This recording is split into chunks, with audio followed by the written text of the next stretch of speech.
Tudo bem, pessoal? Bom dia aí.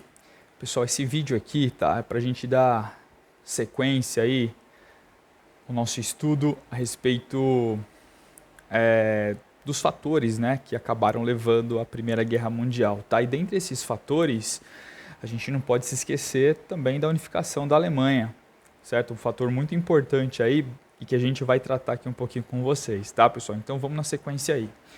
Pessoal, a gente sabe, né, que a Europa aí, desde de meados do século XVIII, aí, a partir dos anos 30, né, com mais efervescência, começaram a estourar várias revoltas, aí, principalmente revoltas liberais, né, revoltas liberais de caráter burguês, tá, e revoltas também populares, né, revoltas que buscavam a instalação de um socialismo, inclusive, né, dos valores socialistas na Europa, né, em algumas regiões. Começaram a estourar então essas revoltas populares socialistas, tá?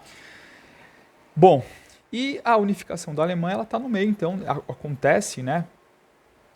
Aí de certa forma no meio dessas discussões, tá? Então é isso que vai acontecer. Bom, o que a gente tem para falar, pessoal, com relação a essa unificação alemã, tá? É importante eu vou falar melhor aí, pessoal, né, o que aconteceu, mas a Alemanha, né, de certa forma, ela abandona, né, alguns ideais liberais, tá? Eu vou falar para vocês o porquê que aconteceu isso, tá? Vamos lá. É interessante, pessoal, entender que a unificação alemã, ela se deu, né, tendo por base a Prússia, tá? A Prússia dos reis, eles tinham desenvolvido naquela região um exército disciplinado, treinado, certo? A Prússia, ela conseguiu criar nesse período, pessoal, uma burocracia extremamente eficiente, né? Depois o Weber vai tratar isso aí depois, certo? Em alguns estudos que ele faz, lá o Max Weber, né, o sociólogo. Então ela desenvolve a Prússia uma burocracia extremamente eficiente, com a participação dos militares no processo, tá? Então, o que vai acontecer, né? Tudo isso vai favorecer aí o fortalecimento dessa mesma região, que é a Prússia, tá? E a Prússia, né, ela vai ser o grande veículo da unificação, tá? A gente vai ver por quê, certo? Bom, o trono da Prússia, pessoal, ele era apoiado por um grupo de pessoas aí muito importantes naquela sociedade, os proprietários de terra, né, os famosos Junkers, né? Esses Junkers, né, então eles detinham a posse das terras, né, e eram pessoas que tinham uma influência na sociedade muito grande. Então eles integravam o exército real do rei prussiano, certo? Eram diplomatas, né, altos funcionários dessa burocracia estatal que estava sendo montada, certo? Então o que aconteceu, né? A força desses Junkers, dos Junkers, né? Junkers, tá? Ela foi tão grande nesse contexto que acabou aí, como eu falei antes para vocês, tá? Alguns valores desses proprietários de terra que né, se aproximavam do autoritarismo, do poder centralizado, da militarização, eles vão suplantar os valores liberais, tá? E outra coisa, né? Os estados alemães, sob o comando da Prússia, eles já tinham aí desenvolvido uma coisa muito interessante, tá, pessoal? Que é o Zollverein, que é uma aliança, né? Foi uma aliança aduaneira entre os países que compõem os estados alemães, principalmente os estados alemães do norte, tá? E esses estados, né? Eles vão fazer o quê? Como eu falei, abolir as tarifas alfandegárias entre eles, o que vai facilitar o desejo, né? Vai facilitar o comércio e o desejo de uma unificação, certo? Então, o Zollverein, essa postura econômica dos Junkers aí, né, dos prussianos liderando, ela acabou mobilizando nesse sentido a Prússia para desenvolver essa mentalidade mais de unificação, tá? E aí justamente a Prússia ela vai aparecer como a líder, né? Aparece como a líder desse processo de unificação, né? E o Bismarck, que era aí que foi, né, o representante máximo dos prussianos, desses Junkers, tá? Ele foi extremamente fundamental, certo? Por quê? Porque ele era, como eu falei, ele era representante dessa aristocracia que era contrária, avessa aos valores liberais. Eles não eram nada democráticos no sentido de ampliar a participação do parlamento, de dar liberdade de imprensa, certo? Eles não queriam nada disso. Eles foram importantes, os Junkers, no sentido de centralizar ainda mais o poder, certo? amplificar ainda mais o autoritarismo. E o Bismarck, esse representante do Junkers, Otto von Bismarck, né, ele vai ser fundamental. Por quê? Porque ele vai implementar algumas medidas antiliberais lá na Prússia, apoiado pelo rei, que era o Guilherme. Tá? Então, por exemplo, ele acabou destituindo parte do parlamento, ele censurou a imprensa, certo? Ele mandou prender alguns liberais e não só isso, ele tirou muitos liberais dos cargos, dos altos cargos do Estado prussiano. Tá? E você vai falar, tá, mas por que o Bismarck fez isso? Né? Pois é, ele conseguiu fazer. Tá? Ele conseguiu fazer tendo aí o apoio do exército, principalmente, que era controlado pelos prussianos. Tá? E aí, nesse momento, ainda existia ali um embate liberal com os liberais, que vinha aí desde 1848, né, na Alemanha e em outras partes da Europa, certo? Só que aí que você vai falar, tá, mas como que ele conseguiu consolidar esse poder dos aristocratas prussianos? Pessoal, o Bismarck, ele se envolve em algumas guerras, certo? Guerras que foram, assim, extremamente importantes, porque ele venceu essas guerras, tá? Então, por exemplo, em 1864, o Bismarck, ele vai se envolver numa guerra contra a Dinamarca por territórios, certo? Por territórios. Ele vai vencer essa guerra, 1864, tá? Em 1866, pessoal, ele vai conquistar então alguns territórios da Dinamarca, tá? Em 1866, ele vai entrar numa guerra contra a Áustria, né? A Áustria ali que era, né, um ponto importante ali, era uma região bastante importante ao sul, mais ao sul ali do que hoje a gente conhece como Alemanha, certo? Por questões também territoriais, tá?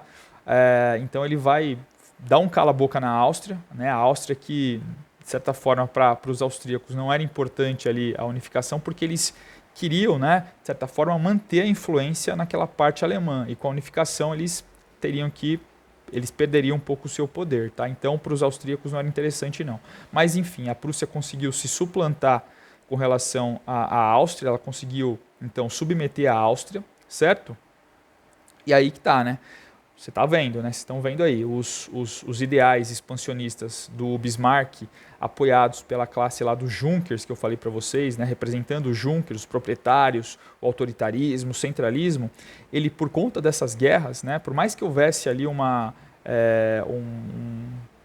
gritaria liberal naquele contexto, o que aconteceu? Esses ideais acabaram se suplantando, né? Acabaram se sobrepondo aos ideais liberais, justamente porque o Bismarck ele coloca, né, aí a potência do exército, né, coloca e consegue conquistar territórios, o que fez com que muitos liberais vissem, né, essa política do Bismarck como algo bom, como algo legal. Fala, pô, o Bismarck está conseguindo, liberalismo nada, né? Eu quero ali o exército controlando e ampliando os territórios da Prússia, tá? Então foi isso que aconteceu. Então muitos liberais acabaram abandonando as ideias liberais para aceitar o militarismo, o poder estatal centralizador e, inclusive, também o autoritarismo, certo? Então, tem um livro muito interessante, pessoal, chamado assim, Os Alemães, tá? De um pensador alemão, né, que escreveu esse livro, contando um pouco dessa história da Alemanha, né, por que a Alemanha desenvolveu o militarismo, por que isso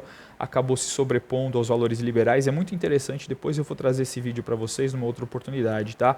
Vale muito a pena, do Norbert Elias. Ele conta todo o processo da Alemanha, desde lá da Idade Média até passando pela Primeira Guerra Mundial, pela Segunda Guerra Mundial, até aí meados do século XX, tá? Bastante interessante, certo? E outro detalhe, a Prússia, então, voltando aqui para a nossa análise, né, para a nossa aula, outro detalhe, então o Bismarck amplia os territórios conquista territórios da Dinamarca, dá um cala-boca na Áustria e vai fazer uma coisa bastante interessante também. Ele vai entrar em guerra contra a França, tá? A França do Napoleão III, certo? Então ficou de um lado e o Bismarck passou a liderar os estados alemães do norte, tá?